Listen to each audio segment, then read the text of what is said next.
Je m'appelle Eddie Malem, je suis chorégraphe et je viens de présenter un spectacle qui s'appelle Éloge du puissant royaume dans le festival de Civitanova. Ok, vous êtes un habitué d'Italie vous, Pas un habitué, mais j'ai déjà joué notamment au festival de Bolzano, Rovereto, à Turin aussi. Voilà.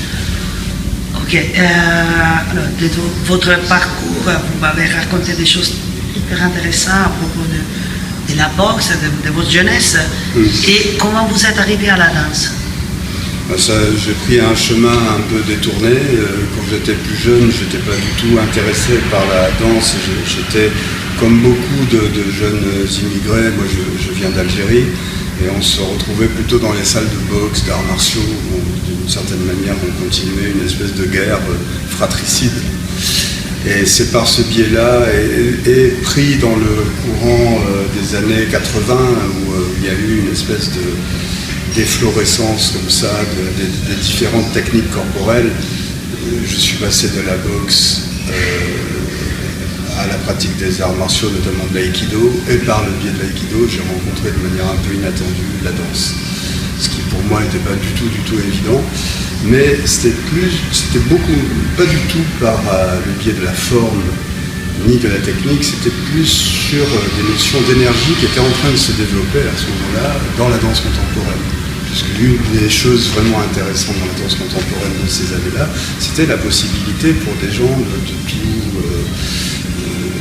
tous horizons de pouvoir pratiquer avec le corps, sans que ce corps-là doive correspondre au canon esthétique de ce qui était encore quand même la danse telle qu'on la concevait, qui était la danse classique ou néoclassique. Okay. Une autre chose dont vous m'avez un petit peu parlé, et je pensais, c'est la réponse à la rage. Comment gérer la rage dans ces temps contemporains, à Paris, en France, comme en Italie, comme partout? Alors je ne sais pas, moi j'ai trouvé pour moi, dans cette longue pratique de l'aïkido, des arts martiaux, et dans une longue recherche sur moi-même. Maintenant, vous dites comment gérer la rage. Je pense que justement, les jeunes qu'on a vus hier soir sur scène, ils savent pas. Et cette danse-là, c'est montrer l'état dans lequel ils se trouvent par cette absence de réponse à l'absurdité du monde qui leur est proposé et à l'absence d'avenir auquel ils sont confrontés. C'est ça. Donc le corps réagit. Et cette manière de réagir, au-delà des clichés, vous savez, le crump qui vient de Los Angeles, de la guerre des gangs et tout ça, ce qui est tout à fait vrai, il y a quand même quelque chose, mais c'est toujours le cas avec la danse, ce qu'on appelle la danse contemporaine, c'est-à-dire qu'elle arrive toujours par des canaux assez étranges, pas du tout par les conservatoires, pas tout le temps par les conservatoires, mais par la rue. Elle vient d'ailleurs et elle est comme une espèce de réponse instinctive, organique à des situations de notre société qui sont des situations de plus en plus complexes et de plus en plus intolérables. Ok, dernière question. Un nouveau projet sur lequel vous êtes en train de travailler?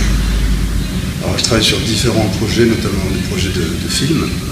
Et là, je me mets au travail bientôt, dès le mois de septembre, sur un projet qui est de duo avec deux danseurs qui m'intéressent beaucoup, un danseur africain et une danseuse chinoise. Mais ça s'appelle toujours Sur cette mer sauvage, et je pense que le titre, qui est tiré d'un poème de Victor Hugo, dit un peu ce que sera le contenu de ce futur spectacle. Alors, je vous demande de me raconter un petit peu pourquoi travailler avec ces danseurs.